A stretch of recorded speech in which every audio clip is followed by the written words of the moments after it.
and less government spending. Again, all I can tell you is I'm no magician. Even the current governor already has the funds. It's not as transparent, but the money's there. It's just going to, well, you can explain it better, John, right? Well, hold on. Before he does, I want to make an appeal to every single person in the goo. People that typically don't come up, like the Randys and the Darrens and the Wallace, Aya, Sean, America, Mike, Curtis, LS, Abby's down there. Hopefully we could get some of the people from the goo to raise their hand, to get up on this stage and share this moment, share the moment that we're going to have here with the Congressman, because in 7 minutes, we're going to look at how much money this generous group of people has generated.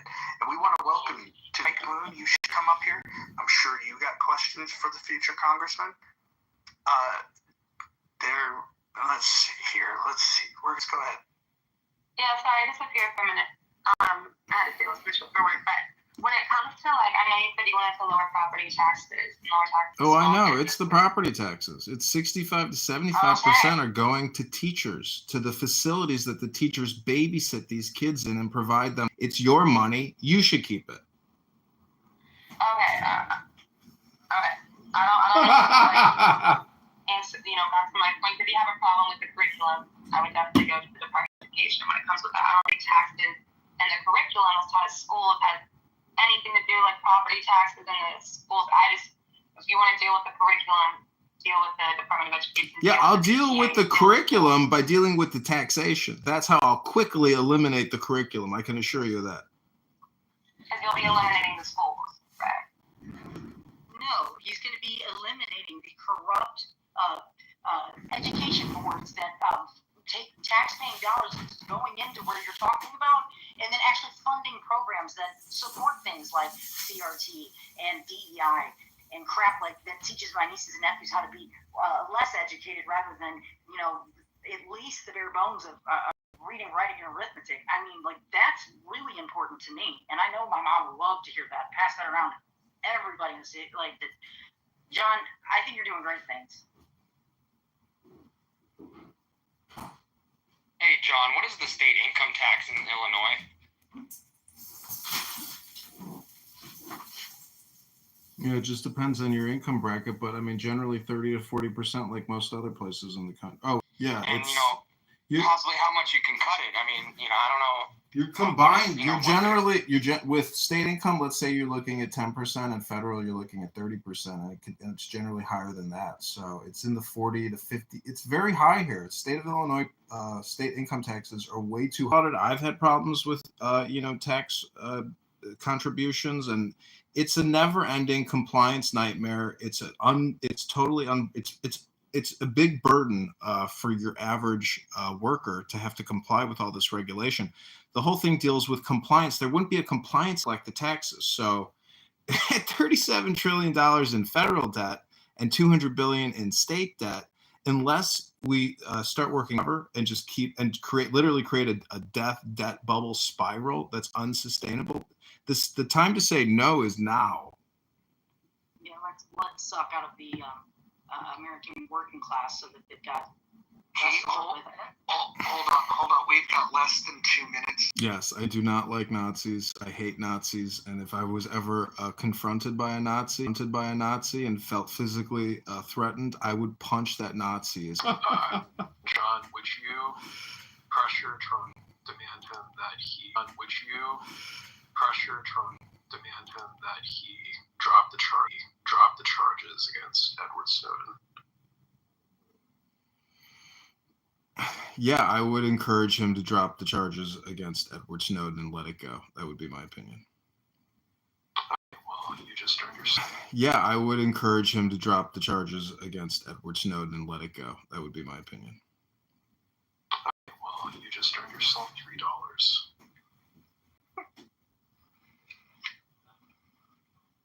I mean, you could just write your congressman or woman that, in the letter and ask him to do that.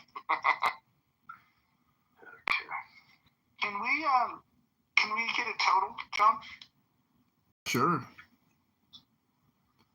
If you haven't given $1 or $10, 10 not 11, 10 not 9, make that donation now. We are now headed to our Gmail account to see what emails from Antidote we've gotten. 7:30, Kristen gave 5. Aaron's 170, What is the grand total? Grand total is $280. No, wait, $380 now. Okay, well, I'm not going to bed until we get it to at least $500. I think we could do 1,000, but we have to, at minimum, in order to call tonight a success, it has to be a minimum of $500. So that's about $120. If somebody wants to just put us over that threshold now, we could do that, and then what we could do is we could turn this into a celebration room. Okay, so I just donated 1%. I just donated 1% towards that 500 already. Fantastic. So, congratulations, you're in $5. Every dollar counts. Necro, thank you. Thank you for helping America. Necro, when I go to sleep tonight and I say the Lord's prayers, I usually do it before I go to bed every night. I'm going to ask the Lord for extra blessings for you, Necro. Definitely. I mean, like, yeah, to me, it's like Edward Snowden. I would have given you $7 if you gave a straight yes to the first question I asked you. Because... Can you ask it again? Asked whether you would demand that Trump release the Epstein files. Wait, did you say Edward Snowden? Use that money to buy ads, on Google and on Meta, and to organize on-the-ground door knockers to get these ballots signed, which is a very daunting and challenging task. I mean, it's not easy to walk up to somebody's door, say what you want about Marshall Rankin, but walking up to knock on your door to talk to you about politics. And I've had my door knocked on by our local senator even. And I was like, what are you knocking on my door for? It's a lot of work getting these signatures. So for every dollar you give me, I will match it. So if we've already hit $500 today, because we've raised over 250. So do this communication marketing endeavor together. It'll be the most fun you have on Clown House, I promise. I'll tell you, if you Or just room and board, every other expense, including Hey, Rick, back home. You want to give $1 to the campaign, I'll Rick? cover room and board. I'll do that. Kitty, what about a bake sale? I hear you're incredible with cookies. Yeah, but it's Chicago. I do really like making, but I don't think that's gonna that's not really gonna work. I mean, maybe in the South, but that's not gonna help him. Mojo. I love the patriotism that's in the air. Everybody's willing to help. Harry, you were going to say. I was going to say, John could probably put some ads on eBay or something on Craigslist. Or not eBay, sorry, Craigslist, and ask for people to get ballots to them, or I'm sure you can find people that will volunteer. Also, there's always people that are willing to volunteer if they actually really believe in your views and your cause. Yeah, there's an organization called Young Americans for Liberty that we'll connect with to see. They have a trained group of young activists that believe in reducing debt. And if they're available in his area, then you can the donation money, he would make a donation to Yao, and then Yao would provide the door knockers. Those are really high quality door knockers. If we can't get Yao to get on the team, then I'll fly out to Chicago myself and train people. When I was working with the Libertarian Party, I trained door knockers that knocked at least 1 million. Not that. Well, I'll talk to you later. I can probably figure it out. I'll be there. I got you, John. Protesting the national debt, 9 trillion sounded unbelievable. And then they wrote, "We are boiled frogs." I'll connect you with the local libertarians out there. There's a mixed group. There's some that are really lefty libertarians that won't help you very much, but then there's some on the right side. John, are you familiar with a networking organizer in the city of Chicago by the name of Tony P? He does Tony P events. Are you familiar with him? Maybe. If I saw a business card, then probably. Okay, I'm going to connect you with him as well. Typically it's business oriented, but he's starting to get more political. So I'll at least arrange a meeting so you guys can hook up and figure out how his network might be able to benefit you.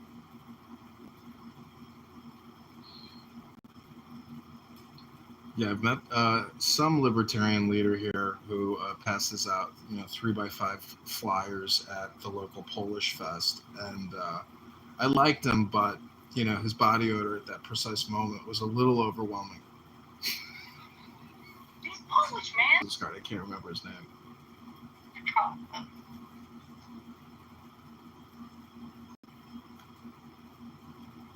The deepest breath of the day. Hold it for 10 seconds. Let it go and say, fork it over. It's already been spent. We've put up 3 ads on Craigslist trying to find on-the-ground support and political consultants on a contract basis.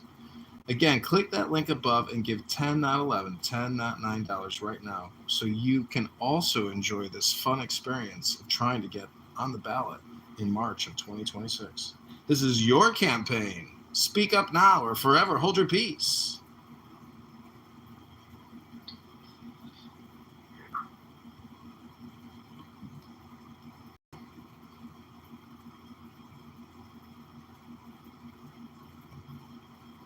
Harry, how would you describe what you typically hear in an Amir room? The homicidal ideation, I'm so glad October 7th happened. That was the greatest thing. Praise October 7th. Shit like that. When you hear people praising death, murder, chaos, like, how does that make you feel?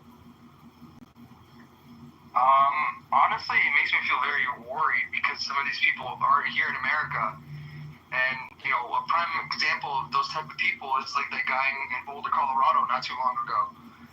These are either sleeper terrorists that are here in the country or they're very, organized together.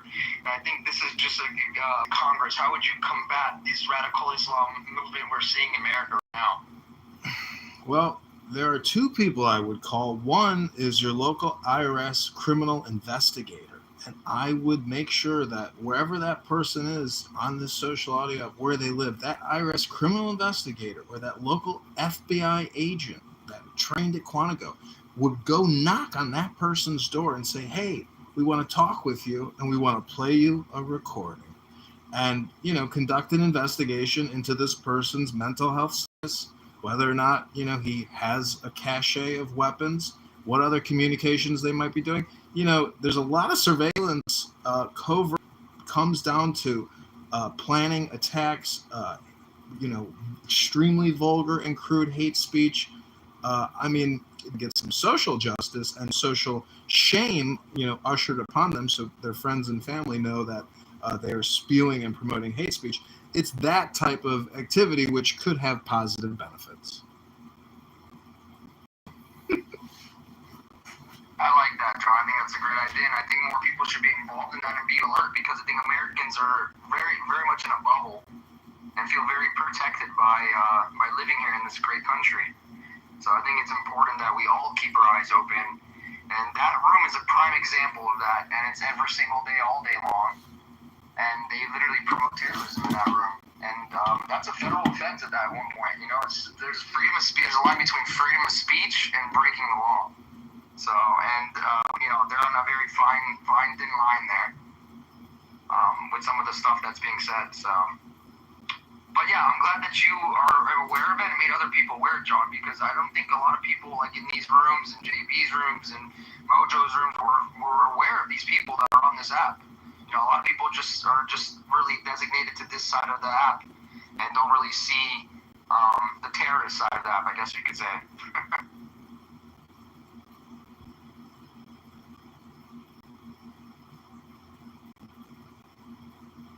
So looking at Thomas Massey's X account, he posted a video of his U.S. national debt clock, and he wrote, thanks to the One Big Beautiful Bill Act, the debt just officially passed the 37 trillion mark. Somebody wrote in the comments, I thought it happened last week. On the debt clock website, it's actually closer to 38 trillion now. Massey wrote, that website is inaccurate. My debt badge syncs to a website called fiscaldata.treasury.gov/datasets. So he's pulling from a Treasury API.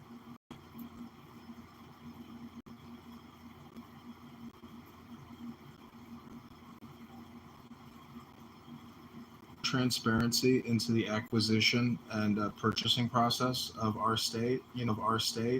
I've worked at the federal level where I've used acquisition platforms. Taxpayers, I mean, if you're voting for Darren LaHood in the 16th district and you have no you're voting for Darren LaHood in the 16th district and you have no transparency whatsoever, into how your vote should be a part of, a blockchain, you might call it, and have real transparency on where your tax dollars are going and even how your vote correlates to that.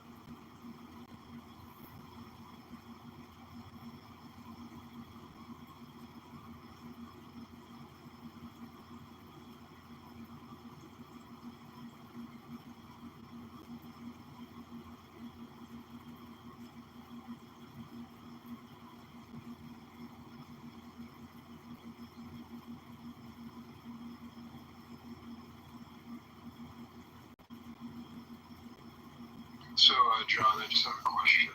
Who do you think would be the ideal candidate for 2020 at this point? Because in my opinion, this one is Steve Bannon. Is it his skin condition that you like so much? What is it about Steve Bannon that gets you so excited, Necro? Just in general, it's a lot of the reasons why, like, to me, he's the kind of guy you can enjoy seeing on TV, regardless of whether or not you like him. He's, a good entertainer, in my opinion. And that's kind of, to me, is like, to have, like, someone in MAGA, I think Steve, granted, he actually arguably one who created MAGA itself. I don't think he would ever win, but I think he would be, like, the best option. He would be, to me, the most entertaining to watch. Well, based on a survey on this app or that I saw on X, I think the number one vote was J.D. Vance. Yeah, I saw it, but it's interesting, though. Steve Bannon was higher than Ron DeSantis. I think Ron DeSantis is officially done when it comes to on the national level. He's kind of like Ted Cruz 2.0, essentially. Well, I think that Steve Bannon news articles about him wanting to run for president, it's all fake news. It's just clickbait, so I wouldn't worry about it, Necro. Yeah, no, it's interesting, though. I said in the chat that the Republican, I can see having some possibility of being the nominee, although I don't think she will be. But one I would see myself potentially voting for. And if she was on the ballot, I think it would be almost certain I would vote for her, but Tulsi Gabbard. Yeah, people really like Tulsi. I think Kennedy will also make a run for the presidency. Yeah, I mean, Kennedy, if he ran for president, I would have preferred that over him being over the health department. Because it's like every other issue, I agree with him, like on, corruption in like on war and on housing. I agree with him on a lot of his issues, mainly.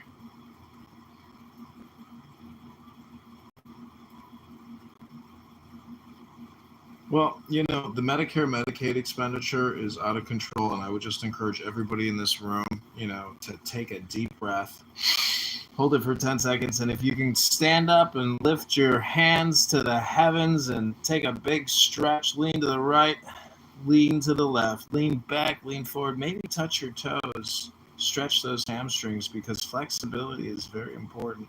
And you know what happens after a 25-year war, where you invade multiple countries? Guess what? You get debt. And you know how populations deal with their economy after wars and pandemics? You got to stay healthy. You got to stay strong. You got to exercise. You got to stretch and breathe. Otherwise, we're never going to be able to pay down this debt. That's why I need you as healthy as possible, so you can continue working for as long as possible, to keep paying into the taxation system to pay down the debt, even though we're not paying down the debt. We're just borrowing more on your behalf. But that's okay. I need you healthy and strong, flexible, and ready to get back to work. Reminds me of my impersonation of J.D. Vance. It's like, we need to incentivize more people to get involved in childcare. It's like, how do you go through that? Well, grandma can pick up the slack. It's like, how do you go about people who don't have the okay, good.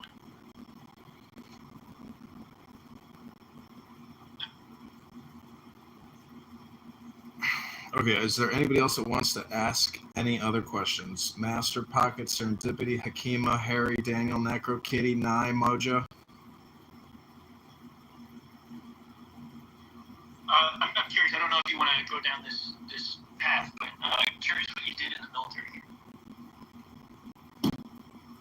Yeah, I went to the Citadel Military College of South Carolina. I have an undergraduate degree in business administration. I was magna cum laude, I think, 3.7, or is that just magna laude?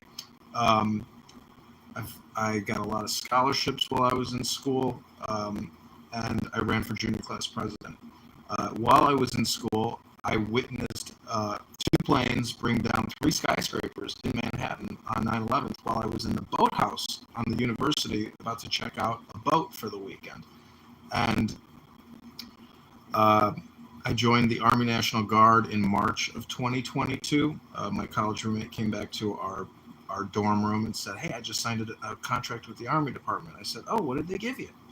And so I said, "That seems like a pretty good deal. Can't have a job here, and I got to pay for tuition, so maybe I'll join the Army National Guard." I didn't do active duty, so they had something called the SMP program, Simultaneous Membership Program. That summer, I went to Fort Benning, Georgia, and did infantry training for 4 months, advanced infantry training, with a whole lot of soldiers from all around the United States, from every major city. Some people were there because they were troublemakers. Some people were there because they were gung-ho, patriotic Americans that wanted to defend this country from Islamic terrorists. And some people didn't even belong there, but they were there. And a lot of those people that I was with and the training cadre that trained all these thousands of people were Gulf over, Afghanistan, and then Iraq. So I was infantry. I have the blue cord on my Class A's, and after that, I went back to college, and I studied abroad in Australia for half a year. Then I went back to Charleston, South Carolina, finished up my undergrad, got commissioned as an Army intelligence officer, and I finished up at Fort Huachuca, Arizona, working on linguistics and interrogations. All right, so are you polyglot, or do you know more than two languages? Nam nam and a bar of shway Arabi. By the way, John, are you also a Chicago native? I am. I was born in Chicago, and my dad was a cop here for 30 years. Gotcha. Yeah, I was almost born in Scotland.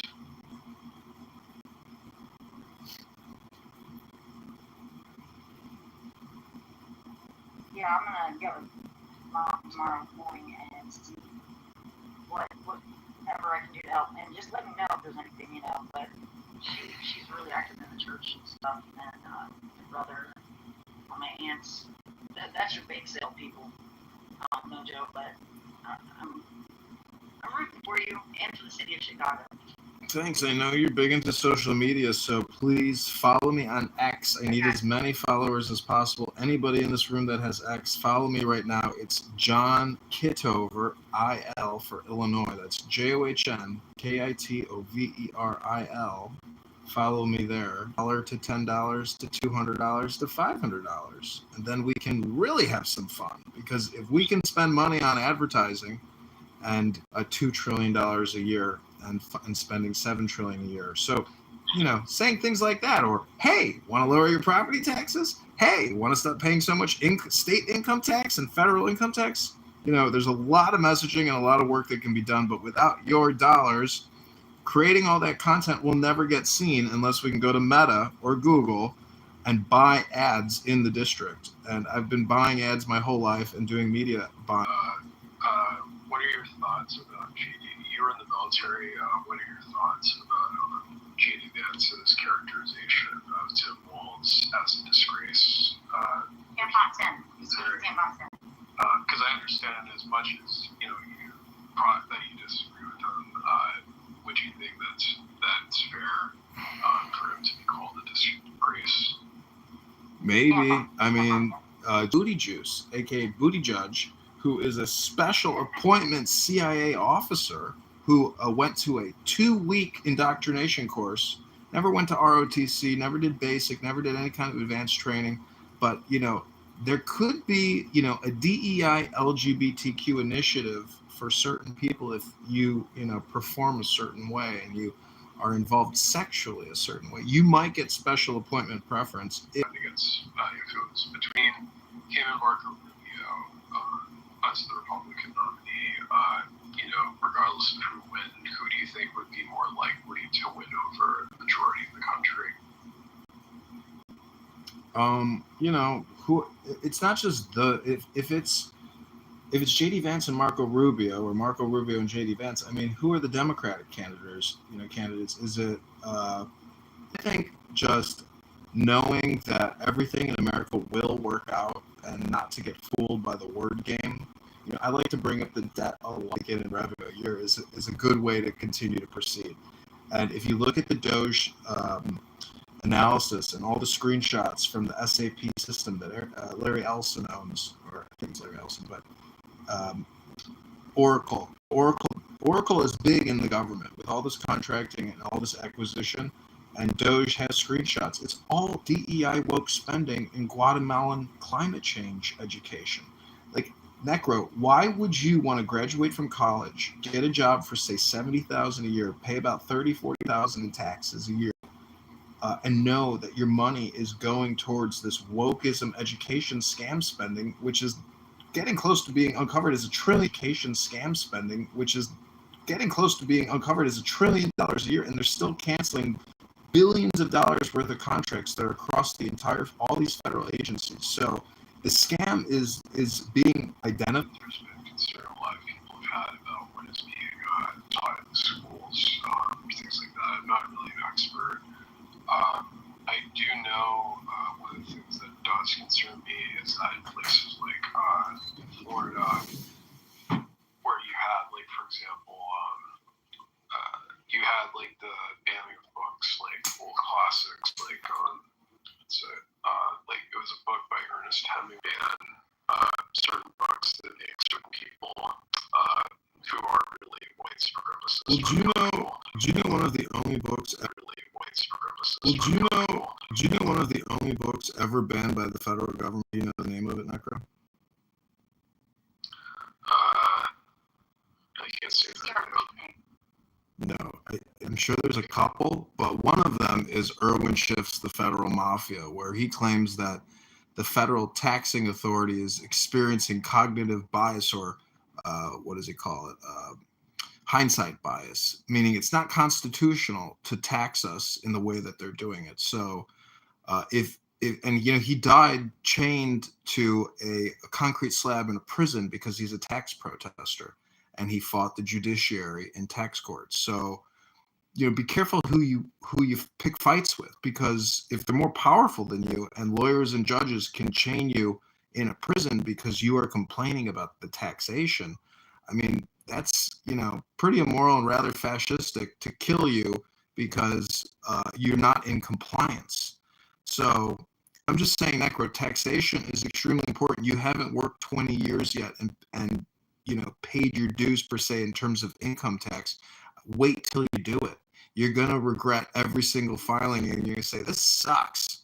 It's a lot of money that you lose every month in your payroll tax and at the end of the year. So it's a big problem, and you don't even realize it yet because it's not transparent. You don't feel the borrowing and spending yet because we are the global reserve currency. So it's coming. The day of reckoning is coming. And if we bite the poison pill now and realize if we do change now, it's better than change. Maybe it's better than change in the future. I don't really know. It's hard to know what the optimal economic, process should be. But I just say, if you can't do it personally and just continue to borrow every single year unmatched with regards, to your revenue, I mean, it's just not ethical or moral. It's currency manipulation.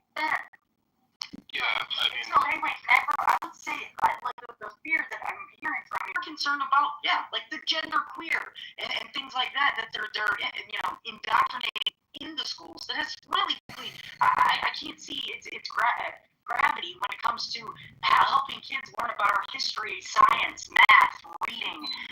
But to further his question, since he asked silliness, I have to ask you, John. It's my final question. So if elected, would you then want to, Tim Walz, would you want to increase the amount of, say, tampon dispensers in men's bathrooms, the male gym and lockers, or not? No, of course not. And any public official who would mandate that or spend your tax dollars on doing something like that should be publicly shamed and put on the internet for ridicule. I'm moving back to Illinois after you get elected. I love it. Pray for John and you all. Yeah, I mean, ultimately, the reason why I'm not as focused on issues of the end of those things. Voice inflection. I'm sorry, and I used to, a few days ago, you were starting to like my Stephen Hawking monotone voice.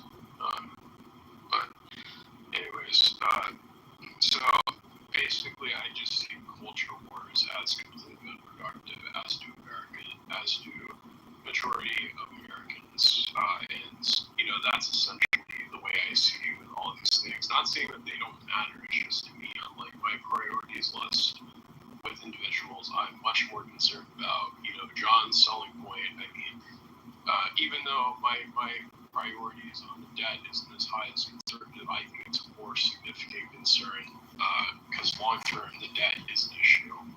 But yeah, it's more of a concern to me than these sorts of things that they're teaching in education. And you might say, Kitty, that for example, that To Kill a Mockingbird, if they banned it or something like that, that it doesn't have any effect on it. Well, the fact is, like George Orwell once said, that whoever controls history controls the future. And so if you have racist people who want children to not know about the history of racism, I mean, in Texas public schools, like they've removed, they can't mention Nathan Bedford Forrest.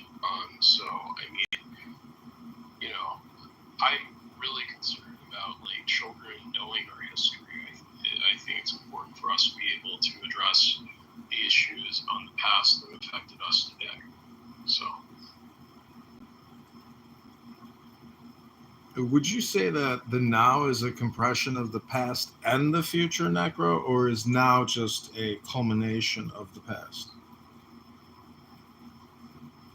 Yeah, there's no such thing as history in the future. The future isn't called history. The past is always history. Okay, Stan, did you have a question for the campaign to elect John Kitover to Congress for the 16th District of Illinois?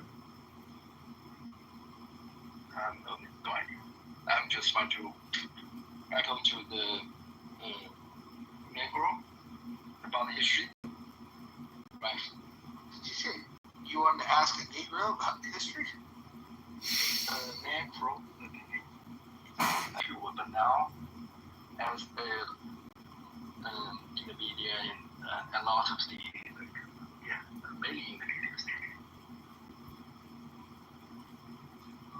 Said, I mean, that's one of the things that's, I think about it because, essentially today, though, we can't bring in the White House because the idea of us, the fact that we age really well, or at least in U.S. politics, so.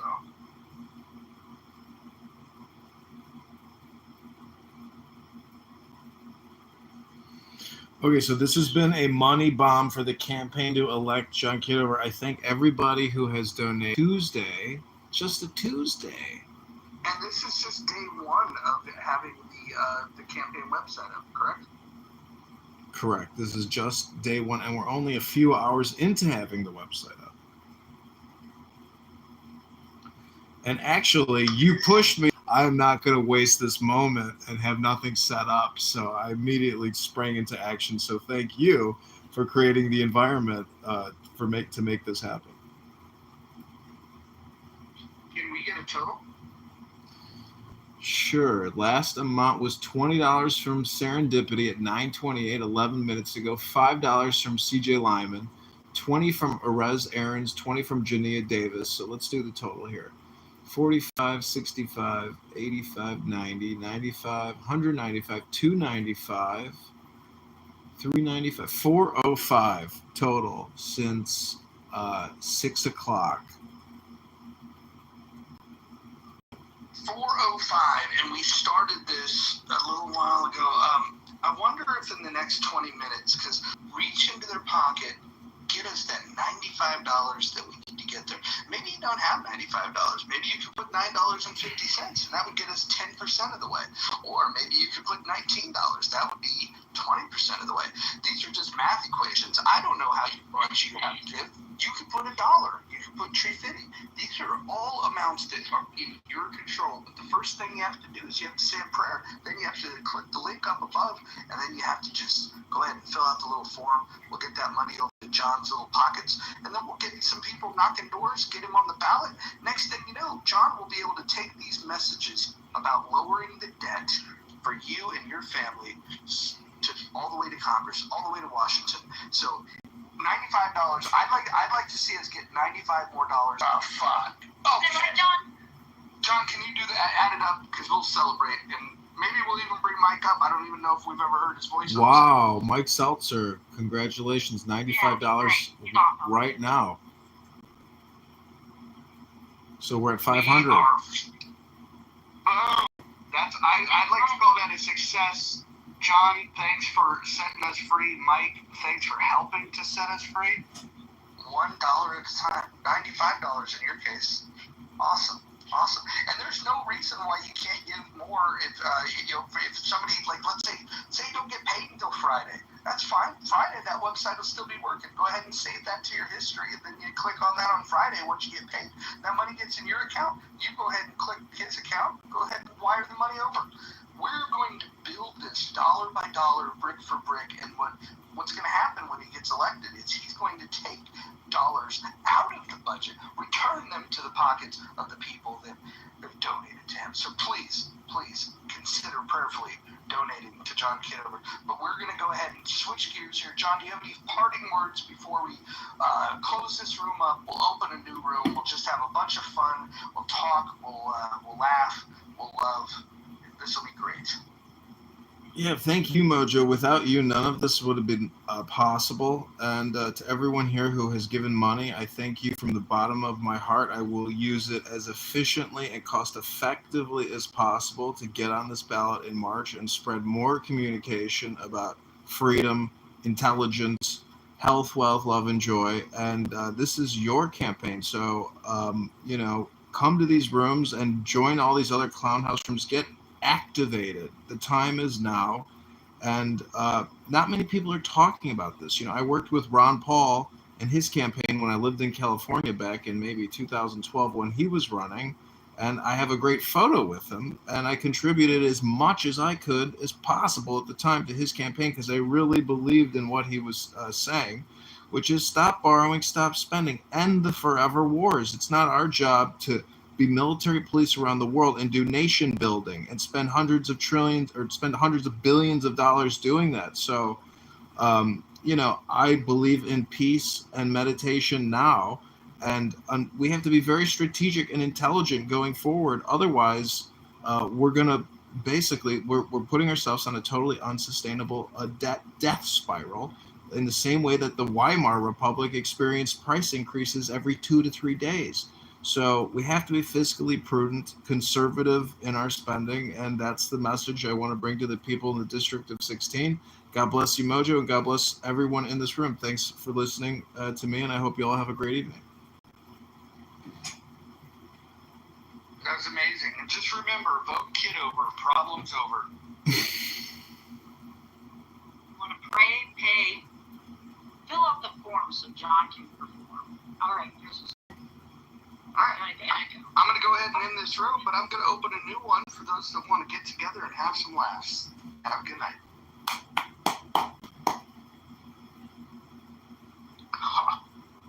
Okay, good night, everybody. Click the link above or go to John for Congress. I do appreciate you all. Okay, Cindy.